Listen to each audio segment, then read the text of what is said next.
کہ سائرس ایرانی ذوالقرنین تھا، اور پھر اس پر بھی اٹھائے جانے والے اعتراضات سائرس ایرانی کو ذوالقرنین تسلیم کرنے یا یہ نظریہ دینے والوں کو لاجواب کر دیتے ہیں۔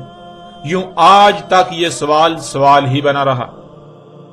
آپ خود غور کریں، اگر یہ علماء، مفتیان، حضرت، شیوخ، علامہ وغیرہ کہلوانے والے یہ سب کے سب لوگ سچے ہوتے، یہ اللہ کے نمائندے ہوتے، تو اس معاملے میں یہ سب کے سب کیسے جھوٹے ثابت ہو گئے؟ جس کو انہوں نے ذوالقرنین ثابت کرنے کی ساڑ توڑ کوشش کی، اسی میں ناکام و نامراد ثابت ہوئے، جھوٹے، بے بنیاد اور غلط ثابت ہوئے۔ تو سوال یہ پیدا ہوتا ہے کہ یہ لوگ اللہ کے نمائندے کیسے ہو سکتے ہیں؟ جب یہ لوگ اللہ کے نمائندے ہیں ہی نہیں تو پھر یہ سوال ان لوگوں سے تو تھا ہی نہیں، کیونکہ یہ سوال تو اللہ سے ہے۔ اللہ کے علاوہ کوئی انسان کی رہنمائی نہیں کر سکتا۔ اس لیے جب یہ سوال ان لوگوں سے تھا ہی نہیں تو پھر یہ لوگ اس سوال کا جواب بھی کیسے دے سکتے تھے؟ کیونکہ یہ سوال تو اللہ سے تھا، یہ سوال تو اللہ سے ہے، اور اس کا جواب سوائے اللہ کے کسی کے پاس نہیں ہے۔ اس لیے سوال کے جواب کا اصل حقدار اللہ ہے۔ اگر اللہ کے علاوہ کوئی بھی اس کا جواب دینے کا دعوے دار بنتا ہے تو لا محالہ وہ مشرک اعظم تو ہو سکتا ہے، اپنی خواہشات کی اتباع کرنے والا اپنی خواہشات کو الہ بنائے ہوئے تو ہو سکتا ہے، مگر اللہ کا غلام ہرگز نہیں ہو سکتا، وہ اللہ کا نمائندہ ہرگز نہیں ہو سکتا، وہ مومن ہرگز نہیں ہو سکتا۔ وَيَسْأَلُونَكَ عَنِ ذِي الْقَرْنَيْنِ قُلْ سَأَتْلُو عَلَيْكُمْ مِنْهُ الذِّكْرَ۔ اس آیت کے شروع میں اللہ سبحانہ وتعالیٰ کا کہنا ہے، یہ جو سوال کیا جا رہا ہے، انسان اپنی حاجت روائی کے لیے اللہ کے نمائندے ہونے کے دعوے داروں کی طرف لپک رہے ہیں۔ یہ سوال ان جھوٹے مکار اور اللہ کے شریکوں سے نہیں ہے، بلکہ یہ سوال اللہ سے ہے۔ انسان چونکہ ان لوگوں کو اللہ کے نمائندے سمجھتے ہیں، اس لیے وہ اپنی حاجت روائی کے لیے، اپنے سوال کے جواب کے لیے ان لوگوں کی طرف لپکتے ہیں۔ اس لیے یہ سوال ان سے نہیں بلکہ یہ سوال اللہ سے ہے، اور اللہ تیری صورت میں ان کے اس سوال کا جواب دے گا۔ سوال ہے ذوالقرنین یعنی دو کرن والے کے بارے میں کہ دو کرن والا کون ہے۔ آگے اللہ سبحانہ تعالیٰ کا کہنا ہے، قُلْ سَأَتْلُو عَلَيْكُمْ مِنْهُ الذِّكْرَ۔ انہیں جواب دو، کہو انہیں ابھی تلاوہ کر رہا ہوں تم پر اس سے یاد دہانی، یعنی جو تمہیں بلا دیا گیا۔ ناظرین، آگے بڑھنے سے پہلے لفظ ذوالقرنین کے بارے میں جان لینا بہت ضروری ہے، اور پھر لفظ ذوالقرنین کی جو بھی وضاحت کی جائے دیکھنا یہ ہے کہ کیا قرآن اس کی تصدیق کرتا ہے یا نہیں، کیونکہ قرآن العزیز الحکیم ہے۔ قرآن میں ترتیب ایسی ہے کہ اگر کسی لفظ کا ذکر کیا جا رہا ہے تو ساتھ ہی آگے اس کی وضاحت بھی قرآن خود ہی کر رہا ہوتا ہے۔ مثلا اگر اس آیت میں لفظ ذوالقرنین کا استعمال کیا گیا تو ساتھ ہی اگلی آیات میں اس کی وضاحت بھی قرآن نے کر دی، جو اس بات کو بالکل کھول کر واضح کر دے گی کہ آیا آپ نے ذوالقرنین کا معنی وہی سمجھا جو قرآن بیان کر رہا ہے، یا پھر کہیں ایسا تو نہیں قرآن کچھ اور بیان کر رہا ہے اور آپ اس کے برعکس اپنے ہی کوئی کہانی گڑھ رہے ہیں، اپنے خود ساختہ معنی پہنا رہے ہیں۔ تو آگے بڑھنے سے پہلے لفظ ذوالقرنین کو واضح کر دیتے ہیں، اور پھر آگے یہ بھی دیکھیں گے کہ کیا قرآن ان معنوں کی تصدیق کرتا ہے یا نہیں۔ ذوالقرنین 3 الفاظ کا مجموعہ ہے۔ ذی القرنین، ذی کے معنی ہے حاصل شدہ، یعنی جو آپ کو حاصل ہو چکا، جو کسی کو حاصل ہو چکا، جو کسی کے پاس ہے، جو کسی کے اختیار میں آ چکا۔ اگلا لفظ ہے الف لام۔ کسی بھی لفظ کے شروع میں الف لام کا استعمال اسے مخصوص بنا دیتا ہے، یعنی کسی عام شے کا ذکر نہیں کیا جا رہا بلکہ کسی خاص شے کا ذکر کیا جا رہا ہے۔ پھر اگلا لفظ ہے کرنین۔ ناظرین، ویسے تو صرف اور صرف واحد اور جمع کا صیغہ ہوتا ہے، لیکن عربی میں ایسا نہیں ہے۔ اللہ سبحانہ وتعالیٰ نے ہر شے سے اس کا جوڑا بنایا، تو عربی میں جوڑے کا صیغہ بھی پایا جاتا ہے جسے تثنیہ کہا جاتا ہے، یعنی واحد، تثنیہ اور جمع۔ عربی میں 3 صیغے استعمال ہوتے ہیں۔ کرنین تثنیہ کا صیغہ ہے، یعنی جوڑے کا صیغہ، اور اس کا واحد کرن ہے۔ ناظرین، ایک بات بہت عام کر دی گئی کہ کرن کے معنی سینگ کے ہیں، لیکن یہ حقیقت نہیں ہے۔ کرن عربی میں کہتے ہیں ایک شے کے بیک وقت 2 ظہور ہونا۔ یہ خصوصیت عموماً سینگ میں پائی جاتی ہے کہ سینگ کا بیک وقت 2 مقامات پر ظہور ہوتا ہے، اس وجہ سے سینگ کو بھی عربی میں کرن کہا جاتا ہے۔ لیکن اس آیت میں نہ صرف دو قرن کا ذکر کیا جا رہا ہے بلکہ شروع میں ال کا استعمال کیا گیا، جس کا مطلب ہے کہ یہاں کسی عام دو قرن کا ذکر نہیں بلکہ خاص دو قرن کا ذکر کیا جا رہا ہے۔ یہ کوئی مخصوص دو قرن ہے، اور پھر یہ بات بھی کسی سے ڈکی چھپی نہیں ہے کہ سورج کے مقام طلوع یا مقام غروب کو عربی میں قرن کہا جاتا ہے، اور اسی وجہ سے قرن کہا جاتا ہے کیونکہ سورج جہاں آپ کو غروب ہوتا ہوا نظر آ رہا ہوتا ہے وہیں سے وہ ایک دوسری قوم پر طلوع ہوتا ہوا بھی نظر آ رہا ہوتا ہے، یعنی سورج کے بیک وقت اس مقام پر دو ظہور ہوتے ہیں۔ اس وجہ سے سورج کے مقام طلوع یا مقام غروب کو قرن کہا جاتا ہے۔ اب ناظرین ذرا غور کریں، جہاں آپ کو سورج غروب ہوتا ہوا نظر آ رہا ہے وہیں سے زمین کے دوسری طرف کے لوگوں کو ان پر طلوع ہوتا ہوا نظر آ رہا ہوتا ہے۔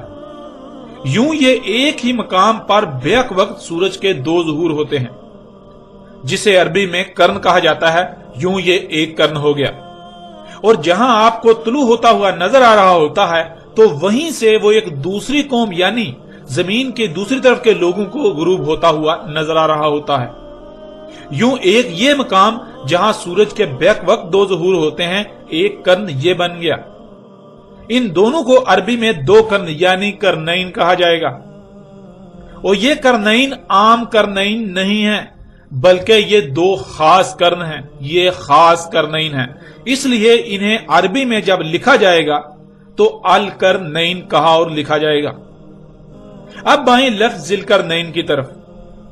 ذی القرنین کسی شخصیت کا نہ تو لقب ہے اور نہ ہی کنیت، بلکہ یہ اسم ہے، اور اسم کہتے ہیں صلاحیتوں، خصوصیات و صفات کو جو کسی میں موجود ہوتی ہیں۔ اردو میں اسم کا ترجمہ نام کیا جاتا ہے، یا عربوں کی اکثریت اسم سے مراد نام لیتی ہے، جو کہ بالکل غلط العام ہے۔ قرآن میں اس مقام پر جس شخصیت کو ذی القرنین کہا جا رہا ہے اسے لوگ ذی القرنین لفظ سے نہیں جانتے پہچانتے تھے، بلکہ وہ شخصیت دنیا میں کسی اور لقب یا کنیت یعنی نام سے جانی پہچانی جاتی تھی۔ ذی القرنین لفظ صرف اور صرف اللہ سبحانہ و تعالیٰ نے قرآن میں استعمال کیا، اور یہ آیت ہے، بیان نہیں ہے۔ یعنی اس لفظ کا استعمال اس لیے کیا گیا کیونکہ یہ لفظ اپنے اندر بہت سی تفصیلات سموئے ہوئے ہیں۔ ان تفصیلات کو اگر کم سے کم وقت اور کم سے کم الفاظ یا چھوٹے سے چھوٹے لفظ میں بیان کیا جا سکتا تھا تو وہ صرف اور صرف یہی ایک لفظ تھا۔ اللہ الحکیم ہے، اس لیے اس لفظ کا استعمال اللہ کی حکمت ہے۔ قرآن اللہ کا کلام ہے، اور ذی القرنین خالص عربی کا لفظ، جسے اسی وجہ سے اللہ سبحانہ وتعالیٰ نے اس قرآن میں استعمال کیا کہ کوئی ایسی شخصیت جسے یہ دو قرن حاصل ہوئے اس کا ذکر کیا جا رہا ہے، ایسی شخصیت جسے زمین کے مغرب و مشرق تک حاصل ہوئے۔ یعنی اگر آپ یہ کہیں کہ فلاں کی حکومت مغرب تک ہے، یعنی جہاں تم سورج غروب ہوتا ہوا دیکھتے ہو وہاں تک ہے، تو آپ چلتے جائیں اس مقام پر پہنچنے کے لیے، تو آپ اس مقام تک نہیں پہنچ پائیں گے کہ خشکی ختم ہو جائے گی اور سورج آپ کو اتنا ہی آگے غروب ہوتا ہوا نظر آئے گا۔ بالکل اسی طرح مشرق کی طرف بھی کہا جائے تو مطلب یہ ہے کہ زمین کے چپے چپے کا اختیار جس شخصیت کو حاصل تھا، جس شخصیت کو زمین کے مغرب و مشرق تک کا اقتدار حاصل ہوا تھا، جس شخصیت کو زمین کے یہ دونوں قرن حاصل تھے، اسے قرآن میں اللہ سبحانہ و تعالی نے ذی القرنین کہا۔ یہ ہے ناظرین لفظ ذی القرنین کے معنی۔ ذی القرنین یعنی ایسی شخصیت جسے دو مخصوص قرن حاصل تھے، اور وہ دو مخصوص قرن کون سے ہیں؟ ایک وہ مقام جہاں آپ کو سورج غروب ہوتا ہوا نظر آتا ہے، دوسرا وہ مقام جہاں آپ کو سورج طلوع ہوتا ہوا نظر آتا ہے۔ وہ شخصیت جسے زمین کے مغرب و مشرق تک کا اقتدار دیا گیا، مکن دیا گیا، اختیار دیا گیا، حکومت دی گئی، اسے اللہ سبحانہ و تعالی نے قرآن کے اس مقام پر ذی القرنین کہا۔ اب ناظرین سوال یہ پیدا ہوتا ہے کہ آخر وہ شخصیت کون تھی، اس کا نام کیا تھا؟ یعنی ذی القرنین کس کو کہا گیا، وہ شخص کون تھا؟ کیا قرآن اس شخصیت کا نام بتانے سے عاجز ہے؟ قرآن اس شخصیت کا نام نہیں بتاتا، اس پر خاموش ہے، جو آج تک اس سوال کے جواب کے لیے قرآن کو ترک کر کے قرآن کے برعکس اور کتابوں یا تاریخ کی طرف رجوع کیا جاتا رہا۔ اور آپ یہ بات جان کر چونک جائیں گے کہ کیسے قرآن اس شخصیت کا نام بتاتا ہے۔ آپ پیچھے یہ بات جان چکے کہ قرآن میں کوئی ایک بھی شے ایسی نہیں کہ جسے صرف ایک ہی پہلو سے بیان کر کے چھوڑ دیا گیا، بلکہ نہ صرف قرآن میں ہر موضوع پر بات کی گئی، بلکہ جس موضوع پر بھی بات کی گئی تو اس پر قرآن میں مختلف مقامات پر بات کی گئی، ایک سے زائد مقامات پر اس پر ہر پہلو سے بات کی گئی۔ ایک مقام پر اس کا کسی ایک پہلو سے ذکر کیا گیا تو دوسرے مقام پر کسی دوسرے پہلو سے اس پر بات کی گئی، اسی طرح باقی مقامات پر بھی مختلف پہلو سے اس طرح بیان کی گئی، یہاں تک کہ ہر پہلو سے اس بات کو، اس شے کو سامنے نہیں لے آیا گیا۔ ناظرین، بالکل اسی طرح اس مقام پر قرآن میں ایک شخصیت کا ذکر کیا جا رہا ہے تو اس مقام پر اس کا ایک پہلو سے ذکر کیا جا رہا ہے۔ اسی شخصیت کا قرآن میں کسی دوسرے مقام پر دوسرے پہلو سے ذکر کیا گیا، کسی تیسرے مقام پر تیسرے پہلو سے، اور اس وقت تک مختلف مقامات پر مختلف پہلو سے بات کی گئی جب تک یہ بات واضح نہیں ہو گئی کہ وہ شخصیت کون ہے، جب تک کہ ہر لحاظ سے واضح نہیں کر دیا گیا وہ شخصیت کون ہے، تب تک ہر پہلو سے قرآن میں مختلف مقامات پر اس کے بارے میں بات کی گئی۔ اور جب یہ بات آپ پر واضح ہو جائے گی کہ وہ شخصیت کون ہے تو آپ پر یہ بات بھی بالکل واضح ہو جائے گی کہ سوال اس وقت بنی اسرائیل کی طرف سے ہی تھا، لیکن انہوں نے اس وقت جب سوال کیا تو لفظ ذوالقرنین کا استعمال نہیں کیا تھا، بلکہ انہوں نے اس شخصیت کا وہی نام استعمال کیا جس نام سے وہ شخصیت جانی پہچانی جاتی تھی، مگر قرآن میں اللہ سبحانہ و تعالیٰ نے اس کے لیے لفظ ذوالقرنین کا استعمال کیا، اور اس بات کی وضاحت بھی اسی آیت میں موجود ہے۔ قُلْ سَأَتْلُو عَلَيْكُمْ مِنْهُ ذِکْرًا۔ ناظرین، ذکر کہتے ہیں جسے بھول چکے اسے یاد کرنے کو، اور بھولا اسے جاتا ہے جو پہلے یاد ہو یا یاد کروا دیا گیا ہو۔ اس آیت میں آپ بالکل واضح الفاظ میں دیکھ سکتے ہیں کہ اللہ کہہ رہا ہے انہیں کہو ابھی تلاوہ کر رہا ہوں، یعنی پوری ترتیب کے ساتھ کھول کھول کر تم پر واضح کر رہا ہوں اس سے جو تمہیں یاد تو کروا دیا گیا تھا مگر تم بھول چکے، جو تمہیں یاد تو تھا مگر تم بھول چکے۔ یعنی جب یہ قرآن اتارا گیا تب ہر کسی کو علم تھا کہ ذوالقرنین کس شخصیت کو کہا جا رہا ہے۔ اس وقت یہ سوال تھا ہی نہیں کہ ذوالقرنین کون ہے، بلکہ اس وقت جس شخصیت پر اعتراض تھا اس کے بارے میں پوچھا جا رہا تھا کہ آیا وہ مومن تھی یا مشرک۔ تو جب واضح کیا گیا کہ وہ مشرک نہیں بلکہ مومن شخصیت تھی، تب اس شخصیت کے بارے میں اس قرآن میں لفظ ذوالقرنین کا استعمال کیا گیا، اور یہی وہ وجہ تھی جس وجہ سے اس وقت کسی نے یہ نہیں کہا تھا کہ ذوالقرنین کون ہے، بلکہ یہ سوال تو بعد میں جا کر کھڑا ہوا جو آج تک چلا رہا ہے، اور آج اس سوال کا جواب پہلی بار دیا جا رہا ہے جو کہ ذوالقرنین کے بارے میں ہے۔ اب دیکھتے ہیں کہ قرآن آگے کیا کہتا ہے، اس سوال کا کیا جواب دیتا ہے۔ آگے اللہ سبحانہ تعالیٰ کا کہنا ہے اِنَّ مَكَنَّا لَهُ فِي الْأَرْضِ، اس میں کچھ شک نہیں مکن دیا تھا ہم نے اس کو، یعنی اختیار و اقتدار دیا تھا ہم نے اس کو زمین میں۔ ناظرین، اس سے پہلے کہ آیت کے اگلے حصے کی طرف بڑھیں، پچھلی آیت کے پہلے حصے میں ذوالقرنین کے بارے میں سوال ہے، اسی آیت کے اگلے حصے میں کہا جا رہا ہے کہ ابھی تلاوہ کر رہے ہیں، یعنی ابھی تم پر اس سے ذکر کھول کھول کر پوری ترتیب کے ساتھ واضح کر رہے ہیں۔ اور اگلی آیت کے پہلے حصے میں اب جواب دیا جا رہا ہے کہ ذوالقرنین وہ شخصیت تھی جسے ہم نے زمین میں اقتدار و اختیار دیا تھا۔ آگے بڑھنے سے پہلے یہ جاننا ہوگا کہ کس کو زمین میں اقتدار و اختیار دیا گیا، کس کو زمین میں مکن دیا گیا، یعنی کس کو زمین میں حکومت دی گئی۔ اور آپ جانتے ہیں کہ زمین میں تو بہت سو کو اختیار و اقتدار دیا گیا، حکومت دی گئی، کوئی ایک شخصیت تو ہے نہیں، لیکن یہاں تک قرآن نے اتنا واضح کر دیا کہ ذوالقرنین ان لوگوں میں سے ہے، ان شخصیات میں سے ہے جن کو زمین میں مکن یعنی زمین میں اقتدار و اختیار حکومت دی گئی تھی۔ یوں کھرب ہا کھرب میں سے صرف سینکڑوں یا ہزاروں شخصیات پیچھے رہ جاتی ہیں، وہ شخصیات جن کو زمین میں حکومت دی گئی، جس سے ذوالقرنین کی پہچان بہت حد تک آسان کر دی گئی۔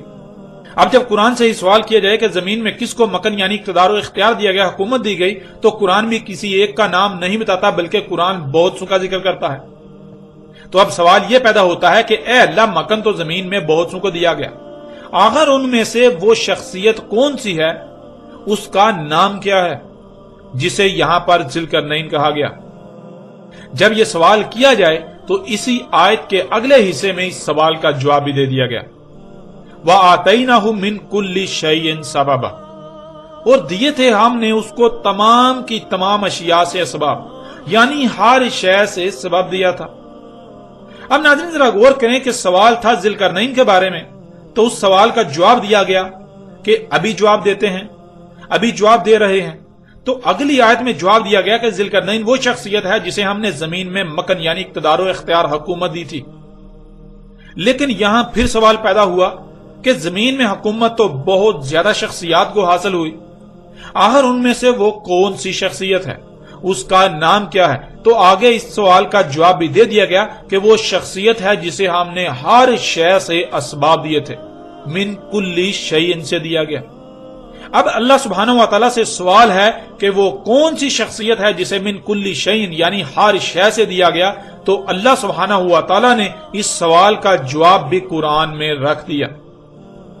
اب قرآن میں لفظ من کلی شیء کو تلاش کریں، جب قرآن میں لفظ کلی شیء کو تلاش کیا جائے تو 126 مقامات پر آپ کو لفظ کلی شیء ملے گا، اور ان میں سے من کلی شیء کو تلاش کیا جائے تو صرف 6 مقامات پر من کلی شیء کے الفاظ ملیں گے۔ ان 6 مقامات پر کسی کو من کلی شیء سے دیا گیا، اس کا ذکر 3 مقامات پر ملے گا۔ پہلا مقام یہی سورہ الکہف کا مقام ہے جو کہ سوال ہے، اور دوسرا مقام سورہ نمل کی آیت نمبر 16 ہے، جس میں سلیمان علیہ السلام کا ذکر کیا جا رہا ہے، اور سلیمان علیہ السلام خود اس بات کا اقرار کر رہے ہیں کہ انہیں من کلی شیء سے دیا گیا۔ پھر تیسرا مقام سورہ نمل ہی کی آیت نمبر 23 ہے، جس میں ایک عورت کے بارے میں کہا گیا جسے ملکہ سبا کے نام سے جانا جاتا ہے، اسے من کلی شیء سے دیا گیا۔ تو ناظرین سوال تھا کہ وہ شخصیت کون ہے، اس کا نام کیا ہے جس کو من کلی شیء سے دیا گیا؟ تو قرآن نے صرف اور صرف 2 ہی شخصیات کا ذکر کیا، ان میں سے پہلی شخصیت ایک مرد اور دوسری شخصیت ایک عورت ہے۔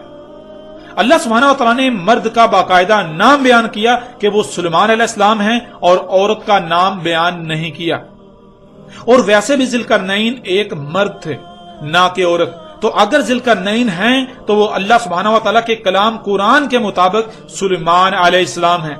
سلیمان علیہ السلام ہی وہ شخصیت ہیں جسے زمین کے انگ انگ پر اقتدار و اختیار دیا گیا، زمین کے انگ انگ میں حکومت دی گئی، جنہیں زمین کے دونوں مخصوص کرن حاصل تھے، یعنی زمین کے مغرب و مشرق تک ان کی حکومت تھی۔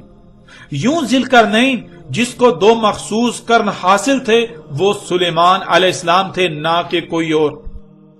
ناظرین یہاں تک اگر غور کیا جائے تو قرآن نے اپنے دعوے کے عین مطابق اس سوال کا بالکل کھول کر جواب دے دیا کہ ذوالقرنین سلیمان علیہ السلام ہیں۔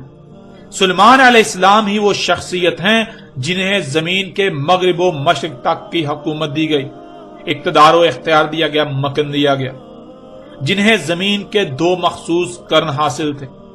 اللہ سبحانہ و تعالیٰ نے قرآن میں نہ صرف ہر سوال کا جواب رکھ دیا بلکہ اسے ہر پہلو سے پھیر کر انسانوں کے سامنے لے آئے مسئلوں سے۔ وہ لوگ جو قرآن کو چھوڑ کر اس کا متبادل کرتے ہیں، پھر ان متبادل کی طرف رجوع کرتے ہیں اپنے مسائل کے حل کے لیے، تو قرآن کے علاوہ کون ہے جو ان کے کسی بھی سوال کا جواب دے سکے؟ اگر کوئی ہے تو جائیں اس سے جواب حاصل کر لیں اگر یہ لوگ سچے ہیں۔ اب آپ خود غور کریں کہ جب اللہ سبحانہ وتعالی نے اس قدر آسان اور واضح الفاظ میں اس سوال کا جواب قرآن میں دے دیا، تو پھر وہ لوگ جو آج تک قرآن کی ترجمانی کے دعوے دار بنے ہوئے تھے اور بنے ہوئے ہیں، جو اللہ کی نمائندگی کے دعوے دار بنے ہوئے تھے اور بنے ہوئے ہیں، اپنے نام کے ساتھ بڑے بڑے القابات لگاتے ہیں، اونچی اونچی مسندوں پر بیٹھتے ہیں، اور لوگوں کے مال سے اپنی اور اپنی ذریت کے پیٹ پالتے ہیں، دین کا لبادہ اوڑھ کر دین کے ساتھ ہی کھلواڑ کرتے ہیں۔ ان کی حقیقت کیا ہے آج آپ کے سامنے ہے۔ ان کو کس نے یہ اختیار دیا کہ جو یہ آج تک کہتے آئے کہ قرآن میں ذوالقرنین کا ذکر تو آیا ہے لیکن یہ نہیں بتایا گیا کہ ذوالقرنین کون ہے؟ یہ ان کو کس نے اختیار دیا؟ کیا یہ لوگ سچے ہیں اور قرآن جھوٹا ہو گیا؟ اللہ جھوٹا اور یہ لوگ سچے ہیں؟ ان لوگوں نے کس طرح اللہ پر اور قرآن پر بہتان تراشی کی، ان لوگوں نے کس طرح اللہ پر بہتان باندھنے کی جرت کی، ان لوگوں نے کس طرح قرآن پر بہتان عظیم باندھنے کی جرت کی۔ ناظرین، آپ جان چکے ہیں کہ اللہ سبحانہ وتعالی نے سورہ الکہف کی ان آیات میں بالکل واضح الفاظ میں بتا دیا کہ ذی القرنین کون تھا۔ وَيَسْأَلُونَكَ عَنْ ذِي الْقَرْنَيْنِ، سوال کیا جا رہا ہے ذی القرنین کے بارے میں، اور آگے کیا کہا جا رہا ہے؟ قُلْ سَأَتْلُو عَلَيْكُم مِّنْهُ ذِکْرًا، آگے کہا جا رہا ہے کہ ان کو کہو ابھی تم پر تلاوت کر رہے ہیں، کھول کھول کر واضح کر رہے ہیں اس سے ذکر، اس سے یاد دہانی، یعنی کہ ذی القرنین کون ہے ابھی بتا رہے ہیں۔ اور پھر آگے بتایا جا رہا ہے اِنَّا مَكَنَّا لَهُ فِي الْأَرْضِ، اس میں کچھ شک نہیں ذی القرنین وہ تھا جسے ہم نے مکن دیا تھا زمین میں اقتدار و اختیار دیا تھا۔ اب جب غور کیا جائے تو بہت سی شخصیات ایسی سامنے آتی ہیں جن کو زمین میں اقتدار و اختیار دیا گیا، زمین میں مکن دیا گیا۔ اس لیے یہاں یہ سوال پیدا ہوتا ہے کہ آخر ان میں سے وہ کون سی شخصیت تھی جسے ذی القرنین کہا گیا؟ تو آگے اسی سوال کا جواب اللہ سبحانہ وتعالی نے دے دیا، وَآتَيْنَهُ مِن كُلِّ شَيْءٍ سَبَبًا، ذی القرنین وہ شخصیت تھی جسے نہ صرف زمین میں مکن دیا گیا بلکہ اس سے تمام کی تمام اشیاء سے اسباب دیے گئے، اسے من کل شیء سے دیا گیا۔ اور جب قرآن سے سوال کیا جائے کہ وہ کون سی شخصیت ہے جسے من کل شیء سے دیا گیا، تو قرآن صرف اور صرف دو شخصیات کو سامنے لاتا ہے، ان میں سے ایک مرد اور دوسری عورت، ایک کا نام بیان کرتا ہے اور دوسرے کا نام بیان نہیں کرتا۔ پہلی جس شخصیت کو قرآن سامنے لاتا ہے وہ سلیمان علیہ السلام، اور دوسری شخصیت ایک عورت ہے جس کا قرآن نام بیان نہیں کرتا۔ یوں آپ نے دیکھا کہ اللہ سبحانہ وتعالی نے سورہ الکہف کے اس واقعے میں پہلی 2 آیات میں ہی یہ واضح کر دیا کہ ذی القرنین کون تھا، باقاعدہ اس شخصیت کا نام تک بتا دیا، اور خود کو اللہ کے نمائندے کہنے والے انسانوں کی رہنمائی کے دعوے دار آج تک اس سوال کا جواب نہ دے سکے۔ اب آپ خود غور کریں اور اندازہ لگائیں کہ ان لوگوں کی حقیقت کیا ہے۔ یہ جہالا جو کہ اپنے آپ کو علماء کہتے ہیں، اللہ کے نمائندے کہتے ہیں، ان کی حقیقت کیا ہے یہ بھی بالکل کھل کر آپ پر واضح ہو چکی۔ ناظرین، بڑھتے ہیں آگے اور آپ کے سامنے رکھتے ہیں کہ صرف اتنا ہی نہیں بلکہ اور بہت سے پہلوں سے بھی اللہ سبحانہ وتعالی نے قرآن میں بالکل کھول کھول کر واضح کر دیا کہ ذی القرنین سلیمان علیہ السلام تھے۔ بڑھتے ہیں ان پہلوں کی طرف۔